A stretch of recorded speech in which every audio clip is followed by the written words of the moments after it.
আসসালামু আলাইকুম। নূতন ব্লকে আপনাদেরকে স্বাগতম। আজ পুরান ঢাকার নাজিমুদ্দিন রোডে অবস্থিত পুরাতন কেন্দ্রীয় কারাগারের স্থানে একটি আধুনিক এবং দৃষ্টিনন্দন নূতন মসজিদ সম্পর্কে জানাবো।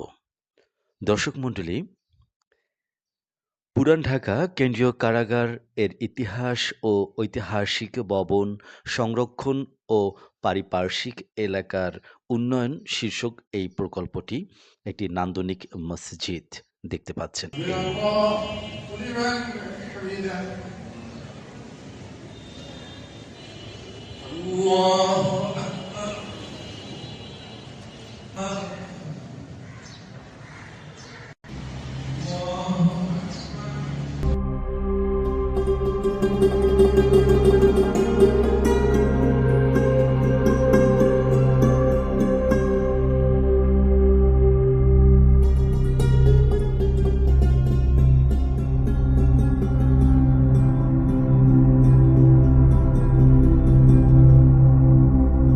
স্বরাষ্ট্র মন্ত্রণালয়, সুরক্ষা বিভাগ এবং সেনা ইএনসিস ব্রাঞ্চ ওয়ার্কস ডাইরেক্টরস, ঢাকা সেনানিবাস অধিদপ্তর এবং সার্বিক ব্যবস্থাপনায় বাংলাদেশ সেনাবাহিনী এবং নির্মাণ কনস্ট্রাকশন রূপায়ণ কনস্ট্রাকশন লিমিটেড, যা কাজের আরম্ভ হয়েছিল ২০২১ ৩০শে জুন এবং এই মসজিদ ভবনটি ২০২৫ সালে সকলের জন্য উন্মুক্ত করে দেওয়া হয়।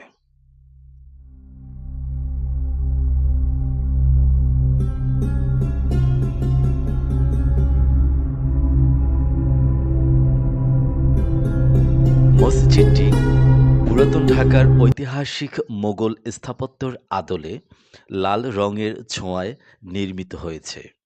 এর নকশায় স্থানীয় কারুশিল্পীদের তৈরি করা লোহার জালি জ্যামিতিক প্যাটার্ন ব্যবহার করা হয়েছে। এটি পুরাতন কারাগারের ঠিক দক্ষিণ পাশে চক কমপ্লেক্স এবং মাল্টিপারপাস বিল্ডিংয়ের পাশেই অবস্থিত।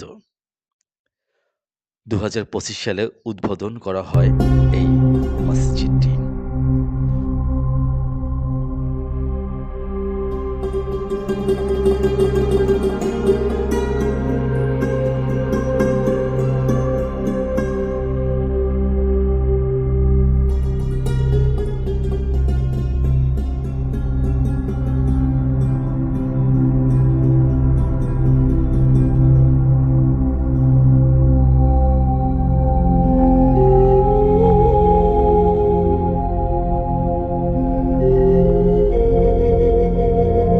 প্রকল্পের অংশ হিসেবে কারাগারের ভিতরে থাকা ৩০০ বছরের পুরনো বাগানবাড়ি মসজিদ বা কয়েদি মসজিদটিও সংরক্ষিত করা হয়েছে।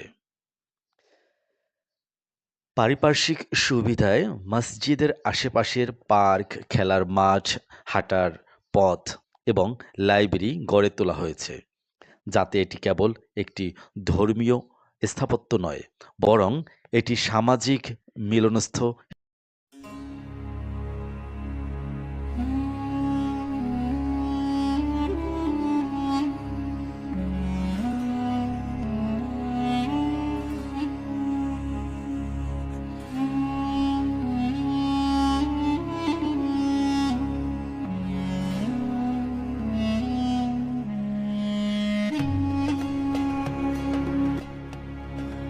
তো কেমন লাগলো মসজিদটি দেখে সবাই কমেন্ট করে জানাবেন এবং চ্যানেলটিকে অবশ্যই সাবস্ক্রাইব করে রাখবেন, পাশে থাকবেন। সবাই ভালো থাকবেন। আল্লাহ হাফেজ।